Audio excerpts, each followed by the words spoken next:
E Daniel Souza, Donald Trump, ele fez uma declaração ontem que foi uma não notícia, né? Todo mundo já estava vendo para onde que ele estava levando a ideia de repente, um novo mandato e tudo. Então, ele disse agora com todas as letras, né? Eu acho que essa foi a grande diferença, ele não deixou isso no ar, que pretende sim buscar um terceiro mandato para presidente, que é proibido pela Constituição, vou falar sobre isso daqui a pouquinho, e disse que não está brincando.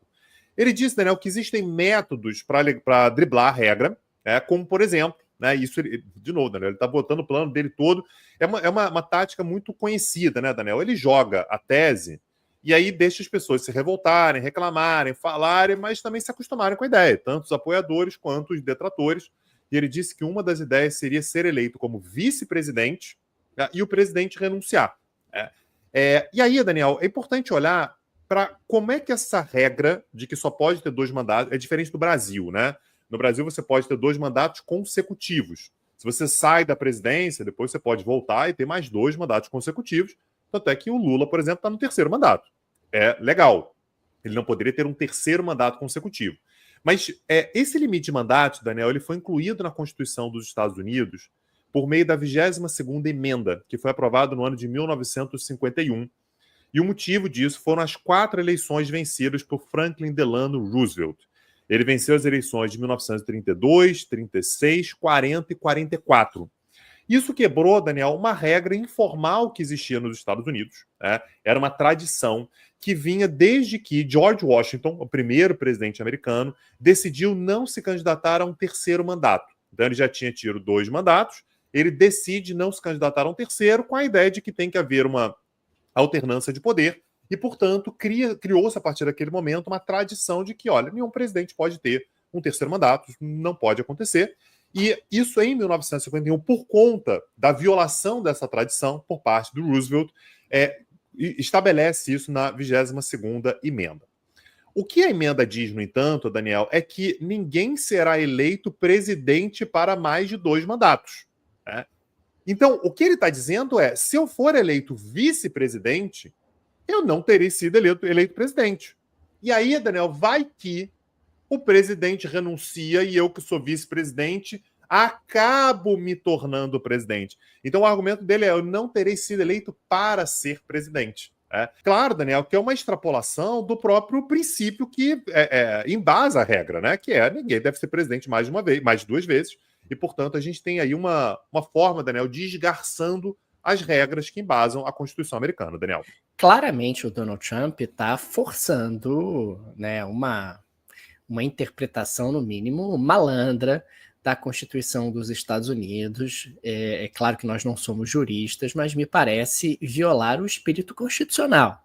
O espírito constitucional era justamente impedir que um presidente tivesse mais do que 2 mandatos.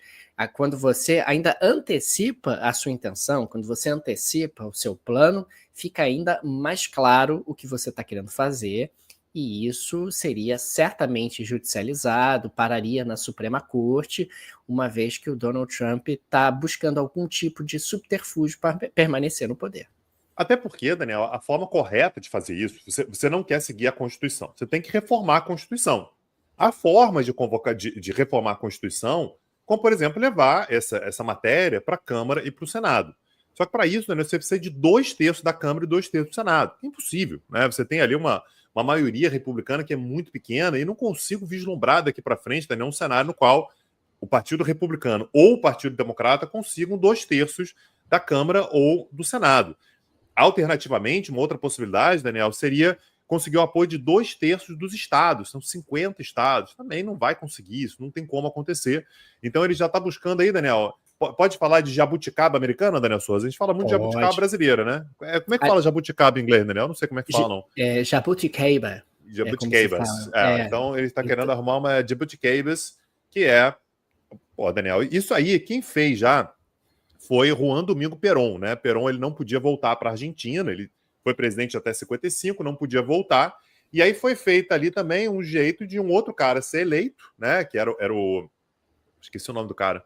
Héctor Câmpora, né? Ele foi eleito, o Perón foi indicado a vice, ele renuncia e o Perón assume. Ou, na verdade, o Héctor Câmpora convoca uma nova eleição só para ele poder disputar, e ele disputa e ganha as eleições em 1973 na Argentina.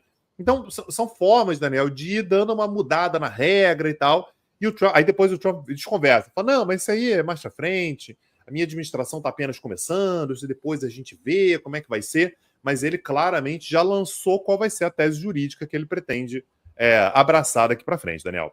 O projeto de latino-americanização dos Estados Unidos segue em marcha, Tanguy. Ninguém fica aqui na nossa quebrada por tanto tempo de forma incólume. Quer dizer, a gente está falando aqui de uma América que, sim, se tornará parte da América Latina, ainda bem, para nós e para os Estados Unidos. Donald Trump é um caudilho, nós sabemos disso.